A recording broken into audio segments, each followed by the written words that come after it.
ఎన్నో అధ్యాయంలో ఉన్నాం? 9వ అధ్యాయము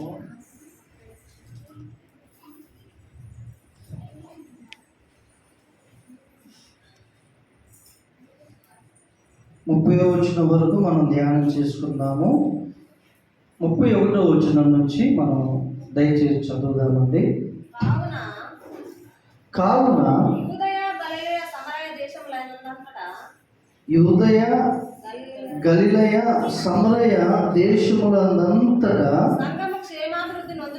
సంఘము క్షేమాభివృద్ధి నొందుచు సమాధానము కలిగి ఉండెను. మరియు ప్రభువునందు భయమును పరిశుద్ధాత్మ ఆదరణయు కలిగి నడుచుకొనుచు విస్తరించుచుండెను. చాలా ప్రార్థించాలి. తండ్రి అయిన దేవా, ఈ సమయంలో మీరు మాతో మాట్లాడండి. మీరు మాట్లాడే దేవుడు ప్రభువా,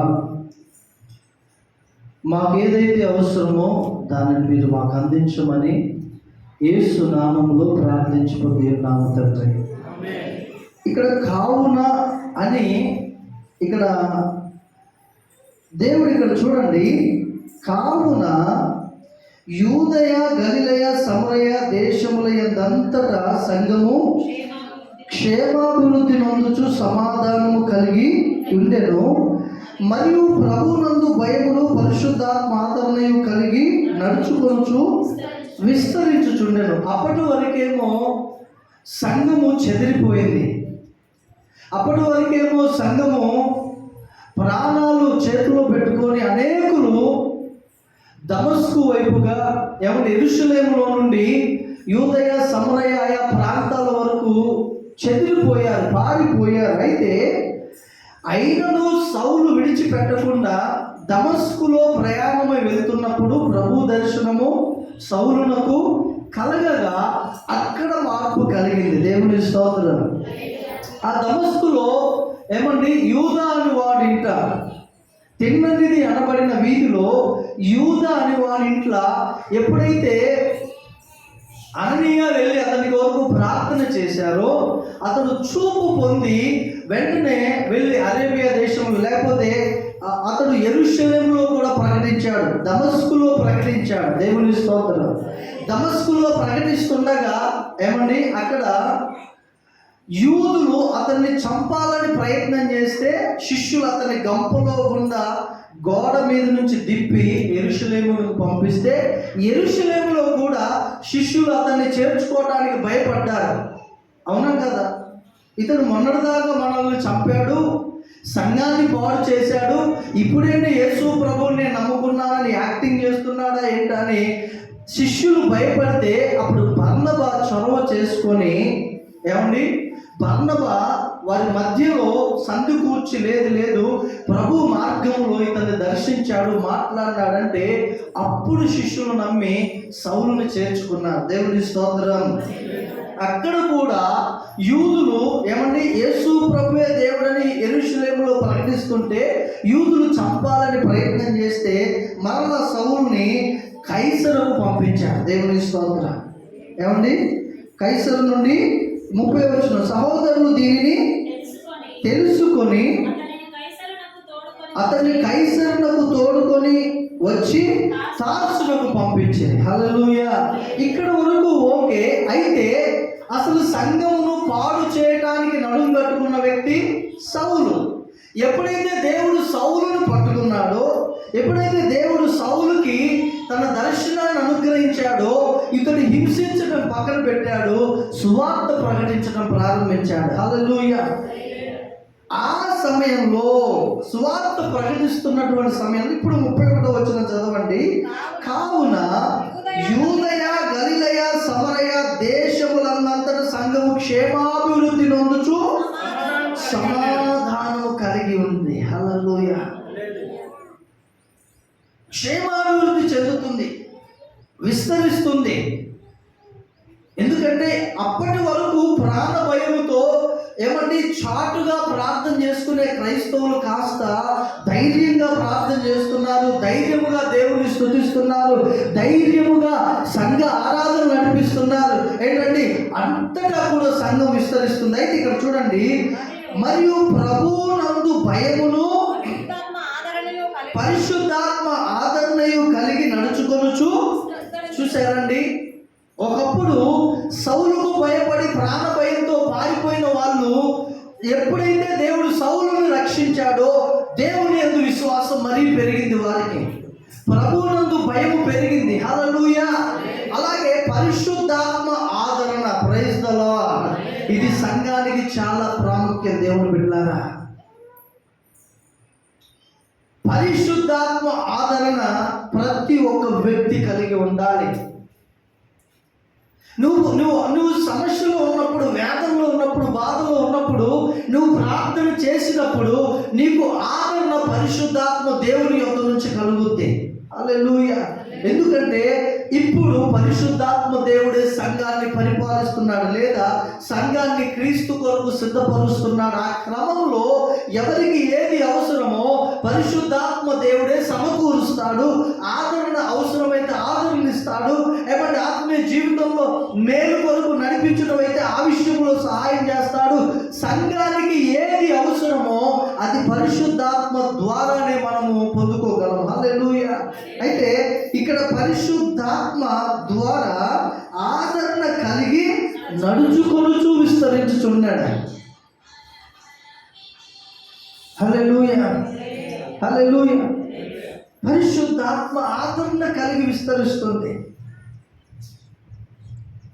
ఇంకా మీరు కిందికి వెళ్ళినట్లయితే అటు తర్వాత పేతురు సకల ప్రదేశములలో, అప్పటి వరకు ఎక్కడున్నాడు పేతురు? ఎక్కడున్నాడు పేతురు? యెరూషలేములోనే ఉన్నాడు పేతురు. ఎందుకని? ఆ దినాల్లోని సౌలు సైనికులు వేసుకొని యెరూషలేము అంతటా పాడు చేశాడు. మనం చూసాం కదా, అతడు సంఘమును పాడు చేయుచుండెను అని మనం ఏమండి 8వ అధ్యాయంలో మనం చూసాం. ఎప్పుడైతే సౌలు రక్షింపబడ్డాడో, శిష్యులకు తెలియపరచబడ్డాడో, వారు సహవాసం చేశారో, ఇక పేతురుగా రాగట్లేదు. అంతటా పేతురు సకల ప్రదేశములలోనూ సంచారము చేయుచు లుద్దలో కాపురమున్న పరిశుద్ధుల యొద్దకు. ఎక్కడికి వచ్చాడు? యెరూషలేము నుండి లుద్దాకు వచ్చాడు. పరిశుద్ధుల యొద్దకు వచ్చాడు. ఆ దినాల్లో సంఘం ఏమని పిలువబడుతుంది? పరిశుద్ధులు అని. హల్లెలూయా. పరిశుద్ధులు అని పిలువబడుతుంది సంఘం ఆ దినాల్లో. ఎంత ఆధిక్యత అండి! నేటి కాలంలో మనకు అటువంటి పరిశుద్ధత మనం కలిగి ఉంటున్నామా? మన జీవితంలో దేవునికి తగినట్లుగా, పోల్చబడినట్లుగా, ఆ కోణంలో సరైన దేవుడు ఇచ్చినటువంటి పరిశుద్ధతను మనం కలిగి ఉన్నామా? లేకపోతే కపటము, దేశము, ఈర్ష్య, అసూయ, సమస్త విధములైన కల్మషంతో నిండి ఉన్నామా? సంఘం ఎలా ఉందంట ఆ దినాల్లో? పరిశుద్ధంగా. పేతురు ఏమండి లుద్దలో ఎక్కడికి వెళ్ళారంట? పరిశుద్ధుల యొద్దకు వచ్చాను. దేవునికి స్తోత్రం. బాబా, ఎంత మంచి! ఆ దినాల్లో సంఘం ఎన్ని శ్రమలైనా, నిందలైనా, హింసలైనా వారి యొక్క పరిశుద్ధతను విడిచిపెట్టలేదండి. చాలా జాగ్రత్తగా కాపాడుకున్నారు. ఎందుకంటే మనం పేతురు రాసిన పత్రికలో కానీ, కొరింథీయులకు రాసిన 2వ పత్రికలో కానీ మనం చూస్తాం, పరలోక రాజ్యంలో ఎవరు ప్రవేశిస్తారంటే పరిశుద్ధులే. దేవుని స్తోత్రం. పరిశుద్ధులే, నీతిమంతులే. సంఘము, ఆది సంఘము వారి వ్యక్తిగత పరిశుద్ధతను కాపాడుకుంటుంది. పరిశుద్ధుల యొద్దకు వెళ్ళెను. అక్కడ పక్షవాయువు కలిగి 8 ఏళ్ల నుండి మంచం పట్టి ఉండిన ఐనయా అని ఒక మనుష్యుణ్ణి, ఎన్ని సంవత్సరాలండి? 8 సంవత్సరాలు పక్షవాయువు రోగం కలిగి మంచం పట్టి ఉన్నాడు. మీరు ఒక విషయం జాగ్రత్తగా గమనించండి. మనము సువార్త ప్రకటించకుండా ఇంట్లో ఉండేంత వరకు దేవుని అద్భుతాలు జరగవు, దేవుని కార్యాలు జరగవు, రోగులు బాగుపడరు. ఎప్పుడైతే దేవుణ్ణి ప్రకటించడానికి మనము మన మనస్సు అనే నడుము కట్టుకొని మనం ముందుకు వెళ్తామో అప్పుడు అద్భుతాలు జరుగుతాయి. హల్లెలూయా. యెరూషలేములో పేతురు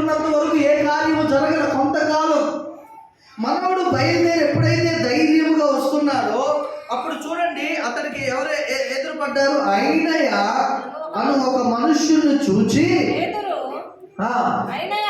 అయినయా యేసుక్రీస్తు నిన్ను స్వస్థపరుచుచున్నాడు, నీవు లేచి నీ పరుపు నీవే పరుచుకోమని అతనితో చెప్పగా వెంటనే అతడు లేచెను. లుద్దలోను షారోనులోను కాపురమున్న వారందరూ అతనిని చూచి ప్రభు తట్టు తిరిగిరి. Praise the Lord. హల్లెలూయా. దేవుని యొక్క అద్భుతాలు ఆశ్చర్య కార్యాలు ఎందుకు జరుగుతాయ్యా అంటే, నీలో నాలో జరిగిన అద్భుత కార్యాలను చూచి మరికొందరు నిజ దేవుణ్ణి తెలుసుకుంటారు. హల్లెలూయా. మనం ఏం చేస్తాం తెలుసా? దేవుని దగ్గర నుంచి అద్భుతాలు పొందుకుంటాం, ఆశ్చర్య కార్యాలు పొందుకుంటాం, కానీ దేవుని పక్షమున దేవుని మహిమ నిమిత్తమై సాక్ష్యం చెప్పం. సాక్ష్యము చెప్పడాన్ని బట్టి అనేకులు దేవుని వైపు ఆకర్షితులు అవుతారు. ఆమె ఇది నిజం. దేవుని సంగమ ఎవరిని చూచి అనేకులు తిరిగారంట? 35వ వచనం, లుద్దలోను షారోనులోను కాపురమున్న వారందరూ అతనిని చూచి, ఎవరిని చూచి? ఐడియాను చూశారు. మీరు చూడండి, ఇందాక అమ్మ సాక్ష్యం చెప్పింది. ఎన్ని సంవత్సరాలు? 12 సంవత్సరాల నుంచి నడుము నొప్పి, 2 సంవత్సరాలు కింద ఏమంటారు పాక్కుంటూనే ఆమె చెప్పారు, ఒక 5 లీటర్ల నీళ్లు తెచ్చుకోవడానికి రోడ్డు మీద నుంచి ఆమె ఇంటికి రావడానికి అరగంట పట్టేదంట. వాటిని లాక్కుంటూ వచ్చేదంట, కూర్చొని కొంత దూరం, మళ్ళీ పాకి మరలా అట్లా. ఆ రోజు ఫస్ట్ వచ్చినప్పుడు ప్రేయర్ చేస్తేనండి, నాకు తెలియదు, ఇప్పుడు సాక్ష్యం చెప్తుంది యాకోబి గారు. ఆమెతో మేకను పోసింది, ఆత్మ, అపవిత్ర ఆత్మ ఆమెలోనికి వచ్చింది.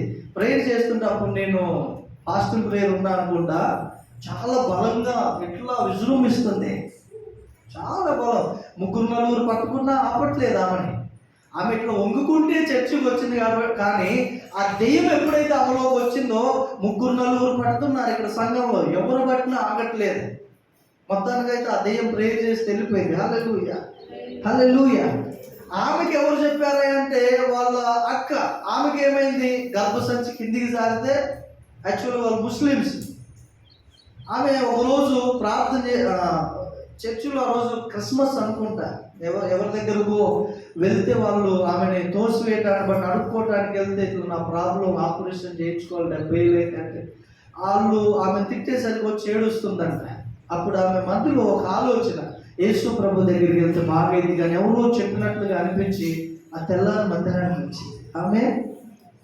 ఆమెకు 1 వారం 2 వారాల్లో ఆమెకు స్వస్థత ఇచ్చాడు దేవుడు. ఆమె వాళ్ళ చెల్లికి సువార్త చేసింది. ఈమె బాగు చేసింది నిజమే కదా నమ్మి యాకోబి గారు కూడా మందిరానికి వచ్చి ఆమె బాగైంది. ఆమె బాగైంది, కానీ వాళ్ళ అల్లుడు క్యాన్సర్. ఇందాక సాక్ష్యం చెప్పాడు కదా, ఫస్ట్ వచ్చినప్పుడు ఎంత వీక్గా చచ్చిపోయేటట్టు ఉన్నాడు, ఇప్పుడు దేవుని కృపను బట్టి బాగున్నాడు. హల్లెలూయా.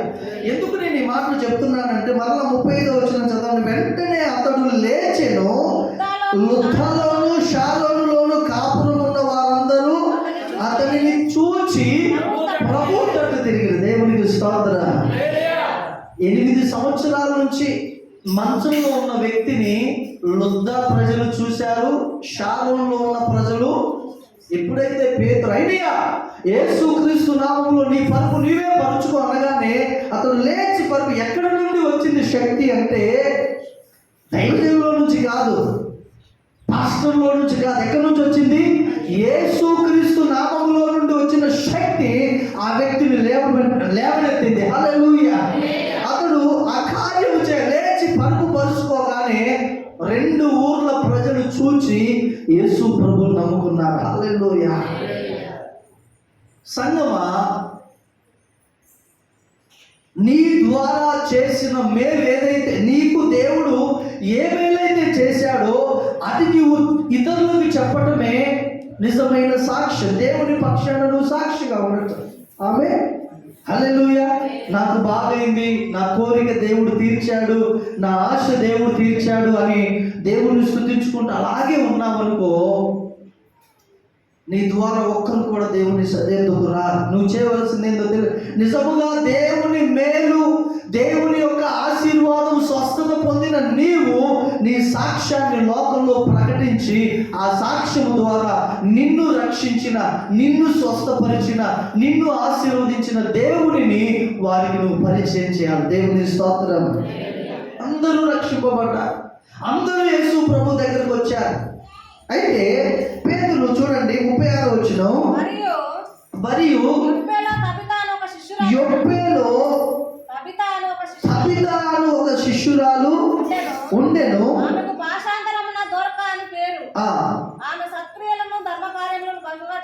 ఈమె ద్వారక అనగా లేడీ. ద్వారక అంటే అర్థం ఏంటి? లేడీ. తబిత అనే ఒక శిష్యురాలు. మీరు జాగ్రత్తగా గమనించండి. ఈమె చేసిన పని ఏంటంట, ఆమె సత్క్రియలను, ధర్మ కార్యములను బహుగా చేసి ఉండేది. చూసారా అండి? సంఘము బిడ్డలు దేని యందు మన మనసు ఉండాలో తెలుసా? సత్కార్యములు చేసే విషయంలో. ఏ కార్యములు? సత్కార్యములు బహుగా చేసిందంట. ధర్మ కార్యములు బహుగా చేసిందంట. ఇంతకు ఆమె ఏం చేసేది? ఆమె మిషన్ కుట్టుకునేది. ఆమె ఏం చేసేదండి? మిషన్ కుట్టుకునే. కింద చదవండి. ఆ దినములు ఎంత ఆమె కాయిలా పడి చనిపోగా వారు శవమును కడిగి మేడ గదిలో పరుండ పెట్టిరి. యొప్పేకు దగ్గరగా ఉండుట చేత పేతురు అక్కడ ఉన్నాడని శిష్యులు విని అతడు తడువు చేయక తన యొద్దకు రావాలని వేడుకొనుటకు ఇద్దరు మనుషులు అతని యొద్దకు ఏదంటే లుద్దా నుండి యొప్పేకు 15 నుండి 18 లేదా 20 మైళ్ళు ఉంటుంది. ఎంతంటే 15 నుండి 20 కిలోమీటర్లు అనుకుందాం. ఇప్పుడు చూడండి, ఈమె కాయిలా పడి జ్వరం వచ్చి ఏదో జబ్బు చేసి చనిపోయింది. వాస్తవంగా చనిపోయిన వాళ్ళు ఏం చేయాలి? సమాధి చేయడానికి సిద్ధపరచాలి. కానీ వీళ్ళు సంఘం ఏం చేసిందో తెలుసా? ఆమె శవమును కడిగి మేడగదిలో పెట్టారు. శవాన్ని ఇంట్లో ఎవరైనా పెట్టుకుంటారా? పెట్టుకోరు. సహజంగా ఎక్కడ పెడతారు? బయట పెడతారు. వరండాలోనో లేకపోతే బయట గదిలోనో అందరూ చూసేటట్లు. కానీ వీళ్ళు ఏం చేశారంటే శవమును కడిగి మేడగదిలో పెట్టి ఇద్దరు వ్యక్తుల్ని లుద్దాకు పంపించారు. ఎవరి దగ్గరికి? పేతురు దగ్గరికి. మరొకడు పేతురు ఆ శిష్యులతో పాటు ఏమండి వాళ్ళు వచ్చేసాడు. పేతురు వచ్చేసాడు. చదవండి 39వ వచనం. పేతురు లేచి వారితో కూడా వెళ్ళి అక్కడ చేరినప్పుడు పేతురును తీసుకొని వచ్చింది. విధవరాండ్రందరూ వచ్చి ఏడ్చుచు ద్వారక తమతో కూడా ఉన్నప్పుడు కుట్టిన అంగీలును వస్త్రములను చూపుచు అతని ఎదుట నిలిచింది. చూడండి, ఒక విషయం ఇక్కడ ఆలోచిద్దాం. ఈమె ఇప్పుడు పేతురు యొప్పేకు వచ్చాడు. ఎక్కడికి వచ్చాడు? యొప్పేకు వచ్చాడు. అదొక ప్రాంతం. పేతురు ఎప్పుడైతే యొప్పేకు వచ్చారో, యొప్పేకు పేతురు రాగానే పేతురు దగ్గరికి ఎవరు వచ్చారు? విధవరాండ్రందరూ వచ్చారు. హల్లెలూయా. ఈ విధవరాండ్రు ఎవరు అనుకున్నా? నేను అనుకుంటున్నాను అంతకు ముందు కాలంలో సౌలు చాలా మందిని చంపేశారు. చనిపోయిన వాళ్ళు కాక మిగిలిన వారు యూదయ, సమరయ, గలిలయ ప్రాంతంలో చెదిరిపోయారు. చెదిరిపోయిన విధవరాలుగా ఉండినా కానీ వారి భక్తిని మాత్రం విడిచిపెట్టలే. దేవునికి స్తోత్రం. హల్లెలూయా. వారి విశ్వాసాన్ని విడిచిపెట్టలే.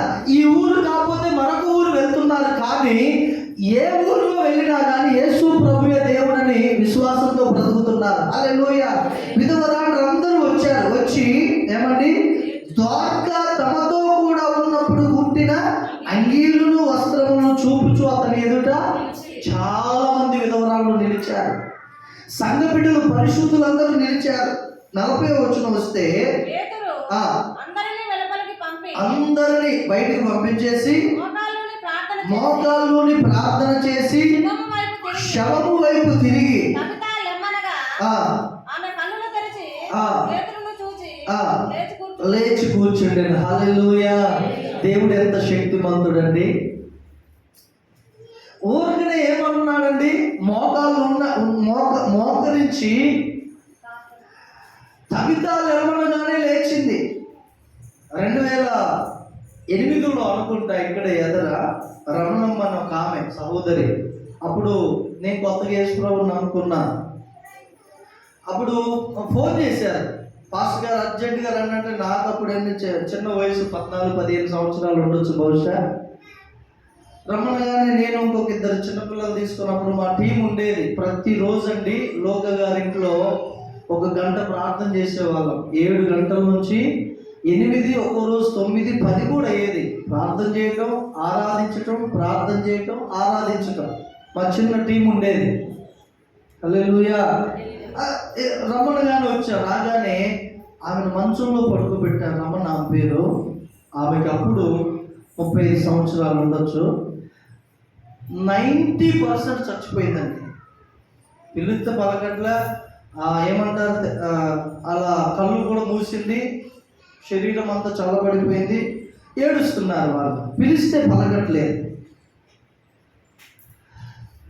వాళ్ళ అమ్మగారు అన్నారు, ఏమని అన్నారంటే, పాస్టర్ గారు బాబు ఈమె కనుక బ్రతికితే సేవకిస్తామన్నారు. ఈమె కనుక బ్రతికితే వేసే సేవకిస్తాం, ప్రార్థన చేయంటే మేము మాకు భయం లేదు, ఎందుకంటే మేము నమ్ముకున్న దేవుడు గొప్పవాడు. హల్లెలూయా. వాళ్ళు విశ్వాసంతో పిలిచారు కాబట్టి వాళ్ళ విశ్వాసానికి తగిన కార్యం ప్రభు చేస్తాడని ఆల్మోస్ట్ అలా చచ్చిపోయిందండి. దుఃఖులు ఉండొచ్చు బహుశా. మేము చిన్నపిల్లలు మంచం చుట్టూ మోకరించి ప్రార్థనలోనే కాళ్ళు చేతులు రాసి ప్రార్థన చేసిన 2 నిమిషాలకు ఆమె లేచి కూర్చుంది. హల్లెలూయా. దేవుడు ఎంత గొప్పవాడంటే చనిపోయిన వారిని కూడా ఆయన తిరిగి లేపగలిగిన శక్తిమంతుడు. ఆమె జస్ట్ పేతురు అన్నాడు తబిత లెమ్మనగానే చనిపోయిన ఆమె లేచి కూర్చుంది. ఆమె లేచి కూర్చుంది. వెంటనే ఆయన ఏం చేశాడు, వారందరినీ ఏమండి అతడు ఆమెకు చెయ్యి ఇచ్చి లేవనెత్తి పరిశుద్ధులను విధవరాండ్రులను, మరలా ఈ మాట చూడండి, పరిశుద్ధులు సంఘమా. ఈ ఏడుళ్ళ బయ్యార గ్రామంలో సంఘము పరిశుద్ధంగా ఉండాలి. హల్లెలూయా. ప్రాణం పోయినా పర్లేదు కానీ పరిశుద్ధతను మాత్రం మనము కోల్పోకూడదు. ఎందుకంటే అదే మనకు ఆధారం. దేవుడు మనల్ని పరిశుద్ధులు అవ్వటగా పిలిచేను కానీ అపవిత్రులుగా ఉండుటకు పిలవలేదు. సాతానుడు బహు ప్రయత్నం చేస్తాడు. ఎందుకో తెలుసా? నీవు పరిశుద్ధంగా ఉండకుండా ఏదో ఒక పాపంలో ఉండటానికి సాతానుడు ప్రయత్నం చేస్తాడు. ఎందుకు ప్రయత్నం చేస్తాడంటే, ఒక వ్యక్తి పరిశుద్ధంగా జీవించినంత కాలం అతడు దేవునిని ఆనుకొని బ్రతుకుతాడు. దేవునితో మంచి సంబంధము, సావాసము, ఏకత్వం కలిగి ఉంటాడు. ఎప్పుడైతే ఒక వ్యక్తిలో పాపము ప్రవేశిస్తుందో, పాపము ప్రవేశించిన వెంటనే దేవునికి ఆ వ్యక్తికి మధ్య ఎడబాటు వస్తుంది. అది సాతానుడికి బాగా ఇష్టం. సంగమా, మనం పరిశుద్ధతను ఆస్తిగా కూడబెట్టుకోవాలి. హల్లెలూయా. హల్లెలూయా. పరిశుద్ధత. పరిశుద్ధులను విధవరాలను పిలిచి ఆమెను సజీవురాలనుగా వారికి అప్పగించెను. ఇది యొప్పే అన్నంతటా తెలిసినప్పుడు అనేకులు ప్రభువునందు దేవుని సంగమా. నేనేం చెప్పాలనుకుంటున్నానండి మధ్యాహ్నం, దేవుణ్ణి తెలుసుకోవాలి ప్రజలు అంటే మనం సాక్ష్యం కలిగి ఉండాలి. ఏం కలిగి ఉండాలి? మనం సాక్ష్యం కలిగి ఉండాలి. నీ దేవుడు ఏమై ఉన్నాడో నీ ద్వారానే తెలుస్తుంది. హల్లెలూయా. హల్లెలూయా. నీవు నీ దేవునికి మహిమకరంగా ఉన్నప్పుడు నువ్వేమీ చేయని అవసరం లేదు. నీ జీవితాన్ని పరిశుద్ధంగా కాపాడుకొని ఉంటే చాలు, లోకము నీకు సాగిలు పడుతుంది. హల్లెలూయా. ఇప్పుడు దానియేలు ఉన్నాడు, అదే దేవుని సంగమా. దానియేలు ఏమైనా గొప్ప కార్యం చేశాడా? ఏమైనా గొప్ప కార్యం చేశాడా చెప్పండి? ఏమీ చేయడు. అతను చేసింది ఒకటి ఏంటంటే తన వ్యక్తిగత జీవితాన్ని కాపాడుతున్నాడు. సమాజంలో ఆ యొక్క సంస్థానంలో న్యాయంగా ఉన్నాడు, లెక్కల్లో సరిగా ఉన్నాడు, మోసం చేయలే. అలాగే అనుదినము దేవుడికి ప్రార్థన చేసి తన జీవితాన్ని భద్రపరుచుకున్నాడు. ఆ కారణము చేత రాజు సైతము దేవుణ్ణి ఆరాధించే విధముగా దానియేలు జీవితం సాక్ష్యముగా వెళ్ళింది. హల్లెలూయా, హల్లెలూయా. అక్కడ ఐనయాను పక్షవాయువు కలిగినటువంటి వ్యక్తి, ఐనయాను పేతురు ప్రార్థన చేసి లేవనెత్తగా ఆ లుద్దలో ఉన్నటువంటి వారు, షారోన్లో ఉన్నటువంటి వారందరూ యేసు ప్రభువును నమ్ముకున్నారు, విశ్వసించారు.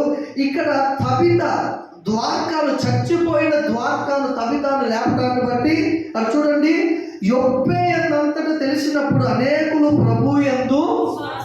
నేను ఎప్పుడు దేవుణ్ణి ప్రార్థన చేస్తూ ఉంటాను, ఒక్క కార్యం చేయి ప్రభువుడు భయాలుగా, ప్రజలు నీ వైపు తిరగాలి. హల్లెలూయా, హల్లెలూయా. ఒక్క కార్యం చాలు దేవుని బిడ్డలారా, ఊరే ప్రభు వైపు మార్చబడుతుంది. ఆమేన్, హల్లెలూయా. ఆ ఒక్క వ్యక్తి సాక్ష్యం ఇస్తే చాలు, పట్టణమే దేవుని యొద్దకు రాబడుతుంది. ఆఖరి మాట చదవండి. పేతురు బహుదినములు నివసించాను. సేవకుడు ఎక్కడ దేవుని కార్యాలు జరిగితే, ఎక్కడ సువార్త పని ప్రారంభించి అది కొనసాగుతూ ఉంటే, ఆ దినాల్లో అపోస్తలులు అదే ప్రాంతంలో ఉండి దేవుని సేవ చేసేవారు, దేవుని పక్షాల అద్భుత కార్యాలు జరిగించేవారు. దేవుని స్తోత్రం, హల్లెలూయా. నీ మనసు నా మనసు దేవుని సంఘం ఎలా ఉండాలి అని అంటే, దేవుని రాజ్యము విస్తరించుటకు మనం ప్రార్థన చేయాలి, పని చేయాలి, ప్రయాసపడాలి. హల్లెలూయా. ఆది కాలంలో సంఘం ఏం చేసేవారంటే, వారి వ్యాపారాలు వారు చేసేవారు, వారి పనులు వారు చేసేవారు, వారి ఉద్యోగాలు వారు చేసేవారు, కానీ వారి మనస్సు దేవుని రాజ్యం విస్తరించట్లో ఉండేది, సాక్షిగా ఉండేవారు. హల్లెలూయా. ప్రభు ఏమన్నాడండి? ఒకసారి లూకా సువార్తలో మీరు రండి. లూకా సువార్త 12వ అధ్యాయమా,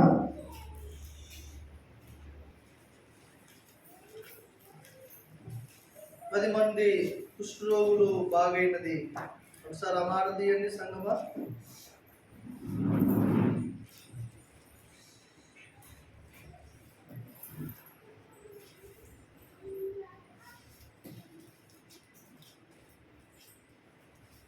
Thank you, Lord. Hallelujah. 10 మంది. అక్కడ ప్రభు ఒక మాట అంటాడు. ఏమని అంటాడంటే, నీవు మోషే నియమించిన కానుక సమర్పించి సాక్షిగా ఉండమంటాడు ఆ వ్యక్తికి. Hallelujah. Thank you Lord. Hallelujah. 17వ అధ్యాయము 17వ వచనమా,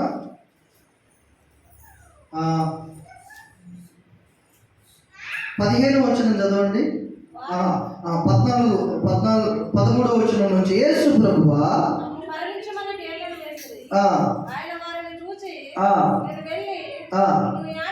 మిమ్మును యాజకులకు కనపరుచుకున్న వారితో వారు వెళ్ళుచుండగా శుద్ధులైన వారిలో ఒకడు తమకు స్వస్థత కలుగుట చూచి గొప్ప శబ్దంతో దేవుణ్ణి మహిమపరచు తిరిగి వచ్చి ఆయనకు కృతజ్ఞతాస్తుతులు చెల్లించుచు ఆయన పాదముల యొద్ద సాగిలపడిన వాడు సమరయుడు. ఇక్కడ చూడండి, మీరు వెళ్ళి ఎవరికి కనపరుచుకోమంటున్నాడు?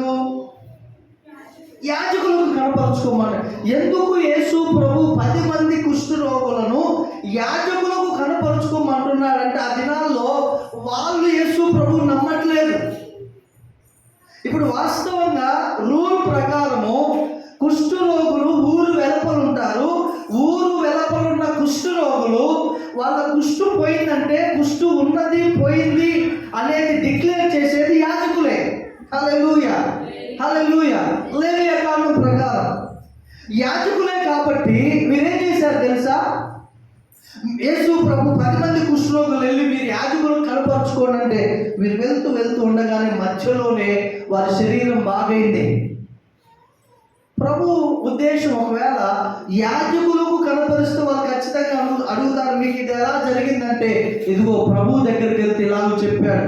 వారు సాక్షిగా ఉండటానికి, యేసు ప్రభు స్వస్థపరుస్తాడు, బాగు చేస్తాడని సాక్షిగా ఉండటానికి, ఏమండి ఆ ప్రదేశం అంతటా తెలియపరచడానికి ప్రభు యాజకుని యొద్దకు వెళ్ళమన్నాడు. హల్లెలూయా. మన జీవితంలో మనము దేవునికి సాక్షులముగా ఉండాలి. ఇంకో మాట చదువుదాం, మార్కు సువార్త. మనం ప్రార్థన చేసుకుందాం. మార్కు సువార్త 6వ అధ్యాయంలో అక్కడ కూడా ప్రభు ఒక మాట అంటాడు. హల్లెలూయా.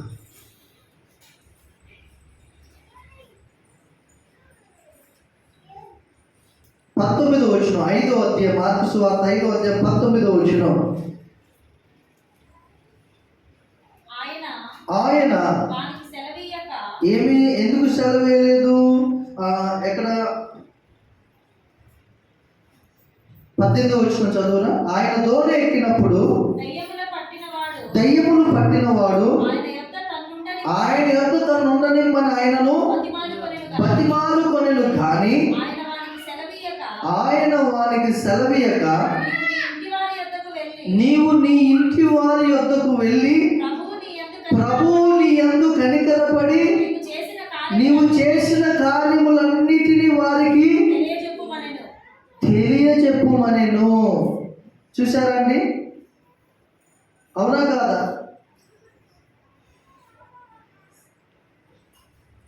మరలా చదవమా 19వ వచనం. ఆయన వానికి